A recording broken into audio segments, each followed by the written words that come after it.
Hi, I'm Veronica from CreditCardProcessing.net, and today we wanted to talk about the differences between accepting credit and debit cards at your payment terminals. These two similar payment methods can sometimes be hard to distinguish for consumers, let alone merchants trying to accept payments. But armed with a little knowledge about how each works, you can accept more payment methods without getting confused about where your money's going. Let's start with debit cards, since they're a little easier to explain.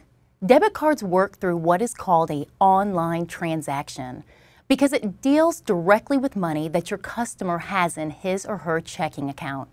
Your payment terminal, in essence, checks the available funds in the account, makes sure it's enough to cover the expense of the transaction, and then gives the okay for you to go forward with the sale.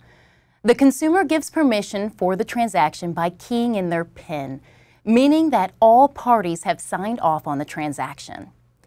Credit is a little trickier to explain, since it is an offline transaction.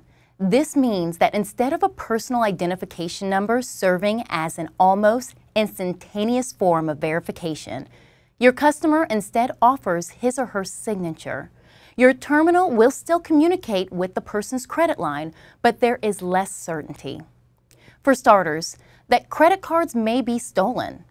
Unless you ask every single person for their ID every time you make a sale, it can be nearly impossible to identify who you're dealing with in a credit transaction.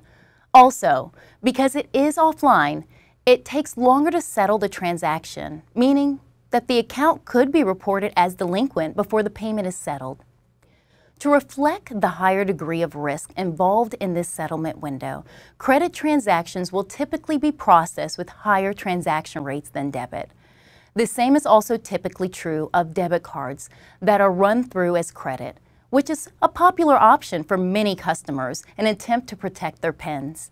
The difference between the two transaction methods will affect the amount you see for each sale, though this could be offset by your increased ability to accept numerous payment methods. Calculating all your fees can be fairly confusing, but CreditCardProcessing.net has your back. Be on the lookout for more articles to break down your processing fees in everyday language and help you figure them out.